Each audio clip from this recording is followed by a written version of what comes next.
যদি আজও মাছ ধরে না আনো তবে ভালো হবে যে ঘরে ফিরে না আসা। এটি ছিল সেই মেয়ের কথা, যার দুর্ভাগ্য শহর, যিনি একজন মৎস্যজীবী ছিলেন, কয়েক সপ্তাহ ধরে একটিও মাছ ধরতে পারেননি। এই কারণেই তার ঘরের অবস্থাও খারাপ হচ্ছিল, এবং এখন তো তার স্ত্রী তাকে ছেড়ে দেওয়ার কথাও ভাবছিল। মৎস্যজীবী আজও তার কিসমত পরীক্ষা করতে সমুদ্রে যাওয়ার জন্য প্রস্তুত ছিল। আজ কি সে কোনো মাছ ধরতে পারবে? আজ সমুদ্রে তার সাথে কি ঘটবে? আজ কি সে তার ঘর বাঁচাতে পারবে? আর সমুদ্রের মাছগুলো কি তার সাহায্যে এগিয়ে আসবে? মাছগুলো কি তাকে সমুদ্র থেকে সোনা তুলে দেবে? যদি তা হয় তবে কেন? গল্প শুনি। সূর্যের শেষ রশ্মি একটি পুরানো কাঠের ঘরের উপর পড়ছিল, যা সমুদ্রের কিনারে তৈরি ছিল। সেই ঘর ছিল সেই দরিদ্র মৎস্যজীবীর, যার নাম ছিল হারুন। সে সমুদ্র থেকে মাছ ধরত, তখন তার ঘর চলত। কিন্তু গত কয়েক সপ্তাহ ধরে সে তার ঘরে একটিও মাছ ধরে আনতে পারেনি। সে এতটাই দরিদ্র ছিল যে সমুদ্রে যখন আবহাওয়া খারাপ হতো আর তীব্র হাওয়া বইত, তখন তার কাঠের ঘর হাওয়ায় কাঁপতে থাকত। তার স্ত্রীর নাম ছিল সাবা। সে তার শহরের দারিদ্রতার জন্য বিরক্ত হয়ে গিয়েছিল এবং মনে মনে এখন তাকে ছেড়ে দেওয়ার কথা ভাবত। কিন্তু এই কথা সে এখনও তার শহরের কাছে বলেনি। আজ সে তার ঘর থেকে বেরিয়ে সমুদ্রের কিনারে এসে বসল এবং সমুদ্রের ঢেউ দেখে বলতে লাগল, কি ধরনের মানুষের সাথে আমি বিয়ে করেছি, দরিদ্র, কাঙ্গাল আর অকর্মণ্য।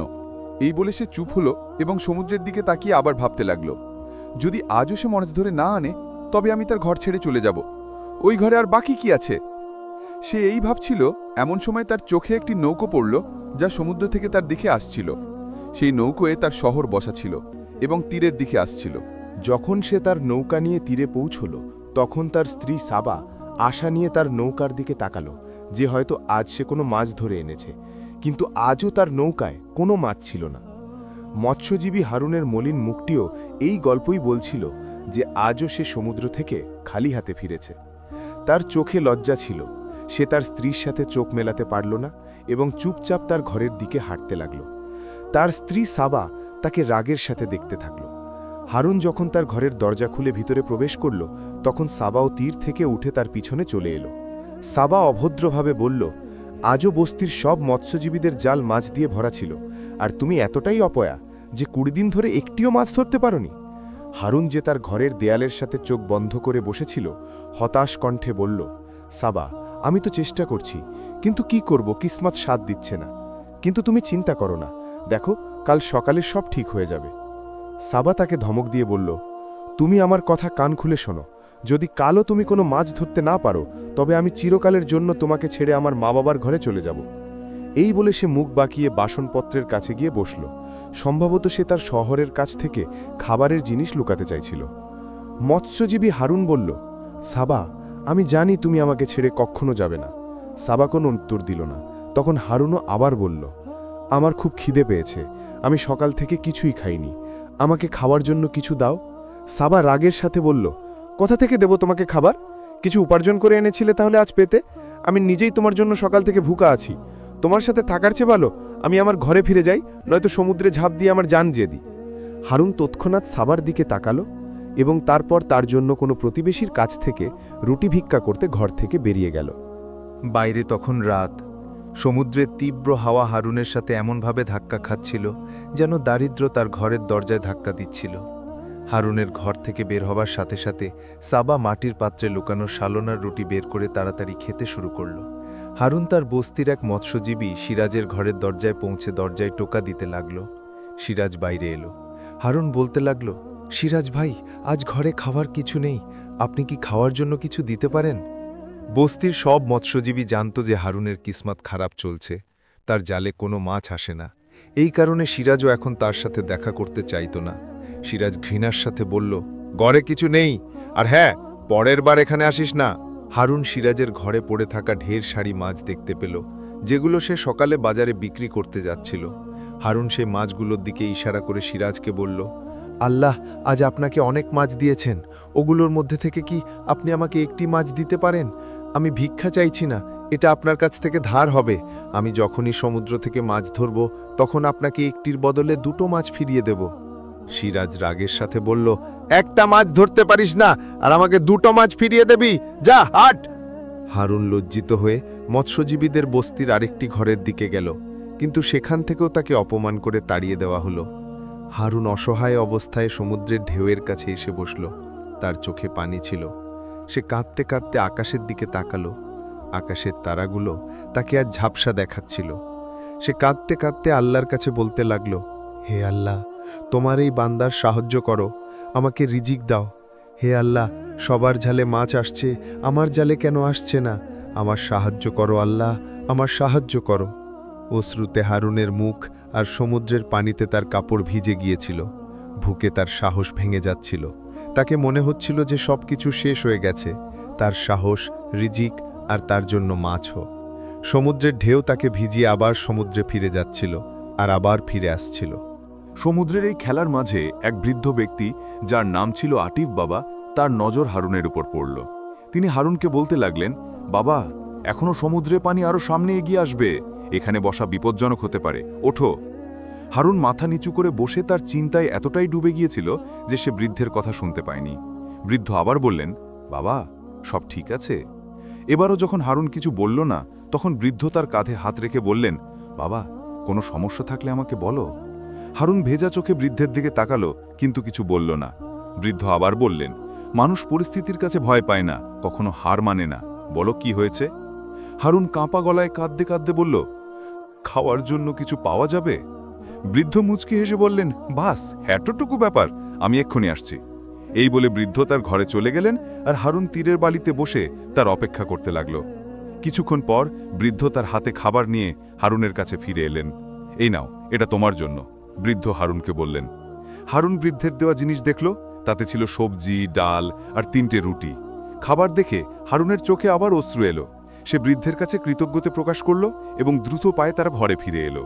সে তার স্ত্রীকে বলতে লাগল, সাবা, দেখো, খাবার এনেছি। সাবা, যে ইতিমধ্যে খাবার খেয়ে ফেলেছিল, 3টে রুটির মধ্যে 2টি আর অর্ধেকেরও বেশি সালন নিজের জন্য রেখে দিল, আর 1টি রুটির সাথে সামান্য ডাল আর সবজি হারুনকে দিল। হারুন তাতেও খুশি ছিল। খাবার পর আজ সে তাড়াতাড়ি ঘুমিয়ে পড়ল, কারণ সকালে সূর্য ওঠার সাথে সাথে সে আবার মাছ ধরতে সমুদ্রে যাওয়ার কথা ভেবেছিল। ঢেউগুলো এমনভাবে তীরে আছড়ে পড়ছিল যেন একটি পুরানো গান গাইছিল। আকাশ হালকা গোলাপি রঙে রঙিন হচ্ছিল, যেন কেউ বৃষ্টির আগের একটি সুন্দর দৃশ্য ছবিতে বন্দি করে ফেলেছে। হারুন তার ঘর বাঁচাতে, তার কিসমত পরীক্ষা করতে ভোরবেলা তার নৌকা নিয়ে বেরিয়ে পড়ল। আজ সে তার নৌকাকে সমুদ্রের গভীর পানিতে নিয়ে গেল, যেখানে যেতে সে ভয় পেত। তার নৌকার অবস্থা এমন ছিল না যে শেষে সমুদ্রের এলাকায় যেতে পারে, কিন্তু আজ সে তার স্ত্রী সাবার জন্য এটাও করে ফেলল। সে সাবার জন্য তার জীবন বিপদে ফেলে দিল। হারুন তার জাল সমুদ্রে ছুড়ল। আজ তার মনে হচ্ছিল যে হয়তো আজ সে কোনো না কোনো মাছ ধরবে, নয়তো তার নৌকা এখানেই ডুবে যাবে আর শার্ক মাছগুলো সমুদ্রে এসে তাকে ধরে খেয়ে ফেলবে। আজ হারুনের হৃদয়ে এক অদ্ভুত ভার ছিল। গতরাতে সাবার কথাগুলো তার বারবার মনে পড়ছিল। তোমার সাথে থাকার চেয়ে ভালো আমি আমার ঘরে ফিরে যাই, নয়তো সমুদ্রে ঝাঁপ দিয়ে আমার জান দিয়ে দিই। তাকে সাবার সেই কথাও মনে পড়ছিল যখন সে বলেছিল, তুমি আমার কথা কান খুলে শোনো, যদি কালও তুমি কোনো মাছ ধরতে না পারো, তবে আমি চিরকালের জন্য তোমাকে ছেড়ে আমার মা বাবার ঘরে চলে যাব। হারুন নৌকায় বসে জালে কোনো মাছ আসার অপেক্ষা করতে করতে ভাবতে লাগল, যদি আজও আমি খালি হাতে ঘরে ফিরি, তবে সবকিছু শেষ হয়ে যাবে, সাবা চলে যাবে। এই ভাবনা সেই বিপজ্জনক সমুদ্রের এলাকায় তার মৃত্যুর ভয়ও দূর করে দিয়েছিল। এখন তার এই ভয় ছিল না যে তার নৌকা এখানে সমুদ্রে ডুবে যেতে পারে। সে শুধু যেভাবেই হোক মাছ ধরতে চাইছিল। এমনকি যদি তাকে সমুদ্রে মরতেও হয়, এটি ছিল তার স্ত্রীর প্রতি তার সত্যিকারের ভালোবাসা, যা সে কয়েকটি পয়সার জন্য বুঝতে পারছিল না। হয়তো যদি সে তার সাহস বাড়াত, তবে হারুনের উপর এমন দিন আসত না। হয়তো কুদরত হারুনকে তার স্ত্রীর আসল চেহারা দেখাতে চাইছিল। এই কারণে কয়েক ঘন্টা কেটে যাওয়ার পরও হারুন তখনও কোনো মাছ ধরতে পারেনি। দুপুর হয়ে গেল, গ্রীষ্মের সূর্য আগুন বর্ষণ করতে লাগল, কিন্তু তার জাল তখনও খালি ছিল। বিকেল 3টের কাছাকাছি তার নজর একটি নৌকার উপর পড়ল, যেখানে দাঁড়িয়ে থাকা ব্যক্তির মুখ কিছুটা চেনা মনে হল। সে আর কেউ নয়, সিরাজ ছিল।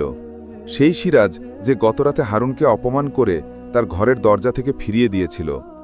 সে তার গতকালের মাছগুলো বাজারে বিক্রি করে আবার আরও মাছ ধরতে গভীর সমুদ্রে এসেছিল। তার নৌকা হারুনের নৌকার চেয়ে অনেক বড় এবং মজবুত ছিল, আর মাছ ধরার সরঞ্জামও তার কাছে হারুনের চেয়ে অনেক ভালো ছিল। হারুন তার নৌকার কাছে এলো। তখন সে দেখল যে সিরাজের নৌকা মাছ দিয়ে ভরা ছিল, আর তার জালে এখনও আরও মাছ আসছিল। যেগুলো সে সমুদ্র থেকে তুলে ফিরিয়ে নিচ্ছিল। ফিরে যাওয়ার সময় সে হারুনকে লজ্জা দেওয়ার জন্য তার নৌকায় পড়ে থাকা সবচেয়ে বড় মাছটি দেখালো, যার দাম এতটাই ছিল যে তা বিক্রি করে তার 1 মাস আরামে কেটে যেতে পারত। এই দৃশ্য দেখে হারুন তার দুর্ভাগ্যের জন্য দুঃখিত হতে লাগল। তাকে নিশ্চিত মনে হলো যে আজও সে খালি হাতে ঘরে ফিরবে, আর তাই হলো। রাতের অন্ধকারে যখন সে তার ঘরে ফিরল, তখন সে ভয়ে ভয়ে ঘরের দরজা খুলল যে কোথাও সাবা ঘর ছেড়ে চলে যায়নি তো। কিন্তু তাকে তখন স্বস্তি হলো যখন সে সাবাকে তার ঘরে দেখল। হারুন সাবাকে মিথ্যে বলতে বলতে লাগলো, আজ একটি খুব বড় মাছ আমার হাতে এসছিল, আমি তাকে নৌকায় তুলতে যাচ্ছিলাম, কিন্তু সে আমার হাত থেকে পড়ে সমুদ্রে চলে গেল, আমি কাল তাকে ধরে ফেলব। সাবা তার বিছানায় শুয়ে তার কথা শুনতে থাকলো, কিন্তু কিছু বলল না। হারুন 1 গ্লাসে পানি ভরে তাকে পান করার আগে সাবার দিকে তাকিয়ে আস্তে করে বলতে লাগলো, সাবা, আমি জানতাম তুমি আমাকে ছেড়ে যাবে না, আমি হার মানব না, দেখো ভালো দিন শিগগিরই আসবে। সাবার তার কথায় আর কোনো আগ্রহ ছিল না। সে তাকে ছেড়ে দেওয়ার সিদ্ধান্ত নিয়ে ফেলেছিল। সে তার সব কাপড় একটি সিন্ধুকে বন্দী করে ফেলেছিল। সে রাতের অন্ধকার শেষ হওয়ার অপেক্ষা করছিল, আর সকালের কোনো ট্রেনে তার মা বাবার ঘরে যাওয়ার জন্য প্রস্তুত ছিল। কিন্তু হারুন এখনও এই কথা জানত না। হারুন হয়তো আজ কোনো মাছ ধরতে পারেনি, কিন্তু তার স্ত্রীকে তার সাথে পেয়ে তাকে জীবনে কিছু আশা দেখা দিতে লাগলো। তাকে মনে হতে লাগলো যে সে তার খারাপ সময় তার পাশে দাঁড়িয়েছে, তাকে ছেড়ে যাবে না। এই কারণে আজ সে গতকালের মতো উদ্বিগ্ন ছিল না। আজ সে আবার তার স্ত্রীর জন্য খাবার আনতে সেই তীরের কিনারে গিয়ে বসল, যেখানে গতকাল সেই বৃদ্ধ তার জন্য খাবার নিয়ে এসেছিল। কিন্তু আজ বৃদ্ধ কোথাও নজরে পড়ছিল না। হারুনের অস্থিরতা বাড়তে লাগলো। হারুন এদিক ওদিক তাকিয়ে নিজেকে প্রশ্ন করল, যদি আজ সেই বৃদ্ধ না আসে, তবে আমি সাবার জন্য ঘরে খাবার কিভাবে নিয়ে যাব?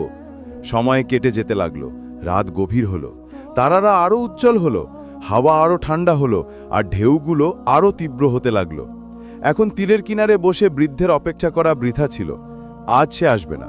হারুন হতাশ হয়ে তার ঘরে ফিরে এলো।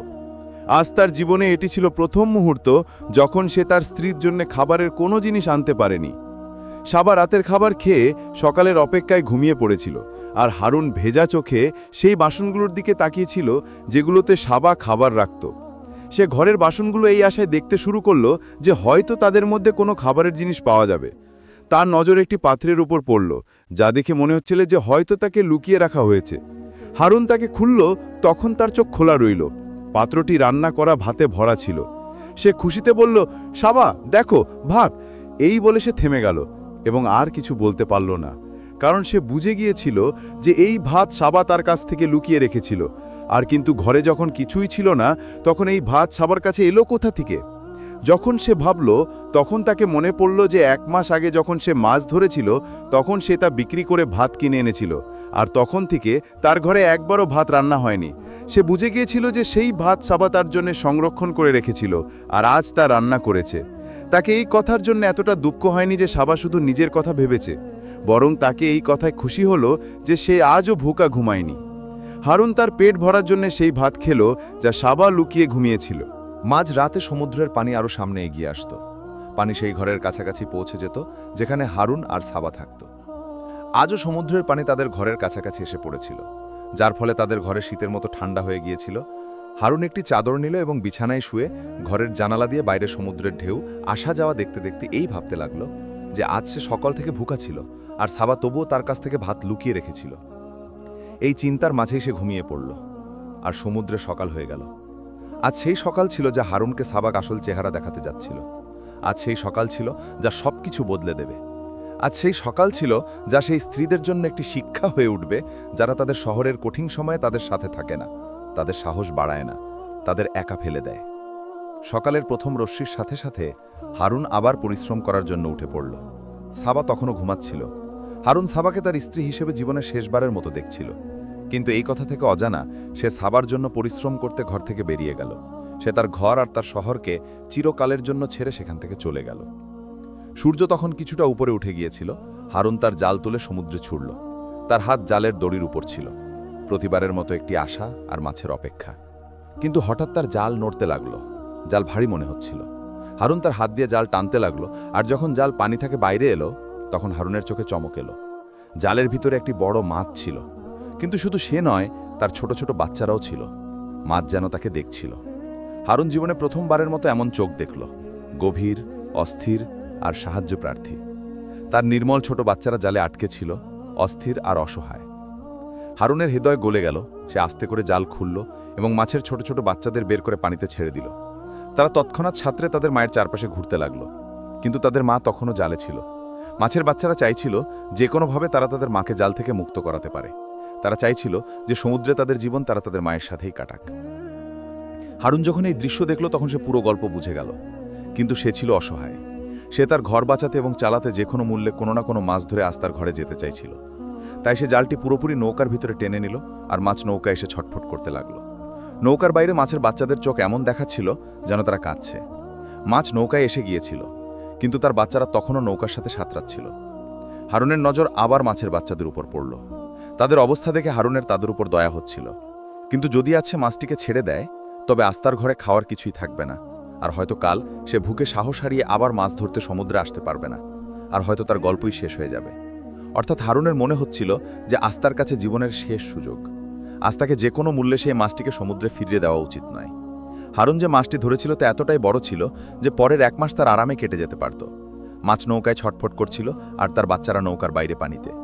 হারুন একবার নৌকায় পড়ে থাকা মাছের দিকে তাকালো, আর একবার সমুদ্রে তার বাচ্চাদের দিকে। এখন আর সময় বেশি ছিল না। নৌকায় পড়ে থাকা মাছটি প্রায় মরতে চলেছিল। হারুন একটি গভীর শ্বাস নিল এবং নৌকায় ছটফট করা মাছটি তুলে সমুদ্রে ছুড়ে দিল। সে কাঁদতে কাঁদতে মাছটির দিকে তাকিয়ে বলতে লাগলো, যা, চলে যা। আজ প্রথমবারের মতো তাকে মনে হলো যে সে শুধু একজন মৎস্যজীবী নয়, একজন মানুষও। বড় মাছটি সমুদ্রের গভীরে যাওয়ার আগে এক মুহূর্তের জন্য হারুনের দিকে তাকালো, যেন সে হারুনের কাছে কৃতজ্ঞতা প্রকাশ করতে চাইছিল। মাছের বাচ্চারা তাদের মায়ের প্রতি ভালোবাসা প্রকাশ করছিল। এরপর মাছ তার বাচ্চাদের নিয়ে সমুদ্রের গভীরে কোথাও চলে গেল। হারুন তার মাথা ধরে নৌকায় বসে পড়ল এবং বলতে লাগল, আমি এটা কি করে ফেললাম? কিছুক্ষণ নীরবতার পর সে আবার বলল, যদি আজ আমি খুশি না হই তাতে কি হলো? আজ ওই মাছ আর তার বাচ্চারা তো খুশি, তাই না? এই বলে সে চোখ বন্ধ করে তার নৌকার সাথে হেলান দিয়ে বসল এবং নিজের মধ্যে কোথাও হারিয়ে গেল। কিন্তু তখন তাকে তার নৌকায় কিছু একটা ধাক্কার শব্দ শোনা গেল। হারুন নৌকাকেতে ঝুঁকে পানির দিকে তাকালো। তাকে পানিতে কিছু একটা চকচক করতে দেখা গেল। সোনা, একটি ছোট সোনার টুকরো। সেই মাছটি পানি থেকে বাইরে এসেছিল। তার মুখে ছিল একটি ছোট সোনার টুকরো। হারুন সোনাটি ধরল। তখন এক মুহূর্তের জন্য ঢেউগুলো আবার উঠল আর মাছ সমুদ্রে চলে গেল। হারুনের আর মাছ ধরার প্রয়োজন ছিল না। সে সোনাটি বিক্রি করে তার কয়েক সপ্তাহের প্রয়োজন পূরণ করতে পারত। সে খুশি খুশি তার ঘরে ফিরে এলো, কিন্তু ঘরে শুধু নীরবতা ছিল। সে ডাকল, সাবা, কিন্তু কোনো উত্তর এলো না। তার হৃদয়ে এক অদ্ভুত ভয় জাগল, আর হঠাৎ তাকে সাবার বলা কথা মনে পড়ল, যদি কালো তুমি কোনো মাছ ধরতে না পারো তবে আমি চলে যাব। কোথাও সাবা সত্যিই চলে যায়নি তো? হারুন তার মাথা ধরে ফেলল। না, এটা হতে পারে না। হারুনের হৃদয়ে অস্থিরতা বাড়তে লাগল। সে দ্রুত বাইরে বেরিয়ে এলো, এদিক ওদিক তাকালো, কিন্তু সাবা কোথাও ছিল না। তখন তাকে মনে পড়ল যে তার কাছে সাবার বাবার নম্বর আছে, কিন্তু হারুনের কাছে না মোবাইল ছিল না ফোন করার টাকা।